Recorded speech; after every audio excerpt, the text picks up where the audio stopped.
Hello everybody, my name is Raven Lopez, and today I would like to talk to you about the 2018 influenza outbreak. Communicable diseases are illnesses that are transmissible from one individual to another, and they're not only a threat to us, but our communities and our families.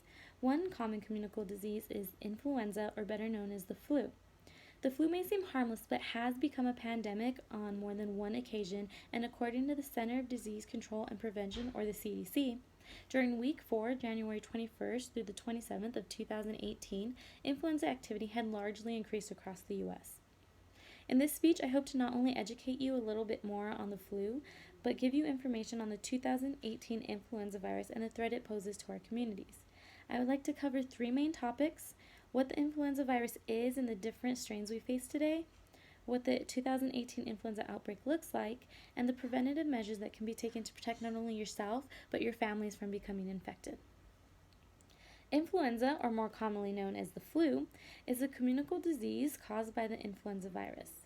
It is a respiratory illness spread from human to infected human through air droplets or contaminated surfaces. There are 4 different types of influenza virus: A, B, C, and D, but I would like to focus on type A. Influenza type A are broken down into subtypes, H and N, and can be further categorized into different strains. H1N1 and H3N2 strains are the current subtypes found in people. On a side note, avian influenza, or the bird flu, comes from wild birds that infect domestic poultry. These do not normally infect humans, but some human infections with the avian flu viruses have occurred. H1N1 and H3N2 are both examples of that. According to the CDC, in the spring of 2009, a new influenza A, H1N1, virus emerged to cause illness in people. This virus was different from human influenza A viruses circulating at the time, and this new virus caused the first influenza pandemic in more than 40 years. Influenza activity, or flu season, usually begins in October and goes through November, but can last till May. This year, there were higher levels of influenza-like illnesses, also known as ILIs, and hospitalization rates observed during week 8, and 5% of patients' visit in the U.S. were due to ILI, which is above the national baseline of 2.2%.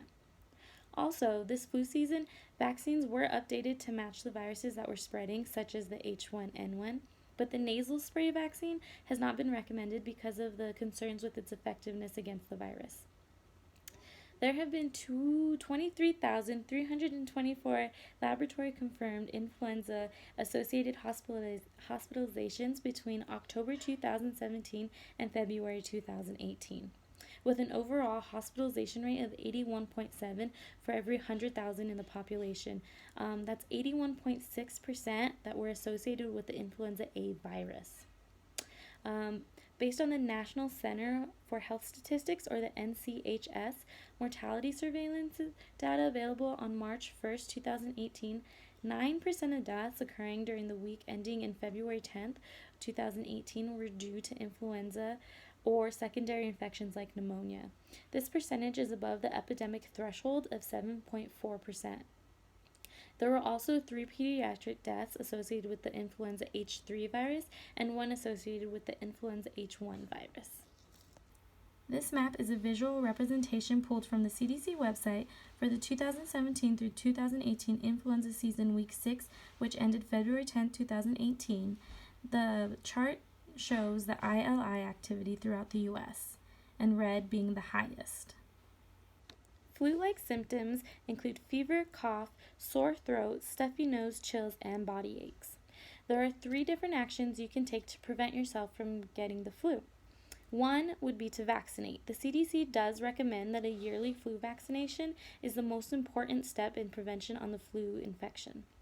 The seasonal influenza vaccine is designed to protect against the 3 or 4 different flu viruses that research indicates is the most likely to spread and cause illness among people during that flu season. Step 2 would be stopping the spread of germs, avoiding close contact with sick people, covering your nose and your mouth when sneezing and coughing with either a tissue or your upper arm, and washing your hands thoroughly with warm soapy water, and making sure to disinfect any contaminated surfaces. Finally, step 3 would be antiviral medications. Antiviral drugs differ from antibiotics and can help mild the symptoms and shorten the infection time. They can also prevent secondary infections such as pneumonia. According to the CDC, the majority of recently circulating influenza viruses are susceptible to antiviral medications. However, rare sporadic instances of oseltamivir resistant and previmir resistant influenza, which is H1N1 viruses, and oseltamivir resistant influenza H3N2 viruses have been detected worldwide. Antiviral treatments as early as possible is recommended for patients with confirmed or suspected influenza who have severe, complicated, or progressive illnesses, who require hospitalization or are at high risk for serious influenza related complications. The most important way to stop the chain of infection is to stop the spread of germs that make you and others sick. Cover your cough with a tissue or the upper part of your hand and be sure to clean your hands with warm, soapy water.